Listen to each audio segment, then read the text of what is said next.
ఇవాల్టి market closing ఎలా ఉందో చూసి, మనం ఒకసారి మార్కెట్ అప్డేట్ గూడా చూద్దాము.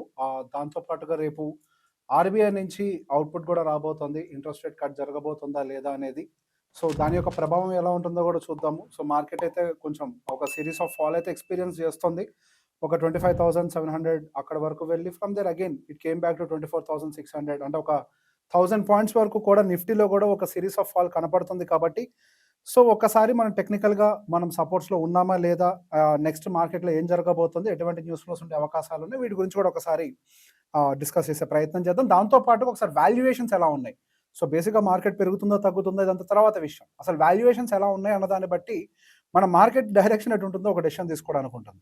సో, ఈరోజు మనకి నిఫ్టీ అయితే హియర్ అండ్ దేర్ 0.3% మనకి నెగెటివ్‌గానే క్లోజ్ అయింది. సో, కాకపోతే అంత కంగారు పడాల్సిన అవసరం అయితే కనిపియట్లేదు. ఎందుకంటే ఇండియా విక్స్ కూడా కూల్ డౌన్ అవుతుంది.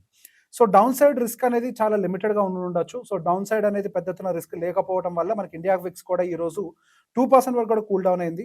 ఈరోజు auto, metal here and there ఒక ఆటో తప్పించి మిగతాయన్నీ కూడా here and there neutral to negative అనే చెప్పాలి. ఆఫ్‌కోర్స్ మెటల్ అండ్ కన్జంప్షన్ ఇవన్నీ కూడా కొంచెం ఏదో గ్రీన్‌లో ఉన్నట్టుగా కనిపిస్తున్నాయి అన్న క్లోజింగ్ బేసిస్ కానీ, ప్రాక్టికల్లీ స్పీకింగ్ అన్నీ కూడా నెగెటివ్‌లో ఉన్నట్టే.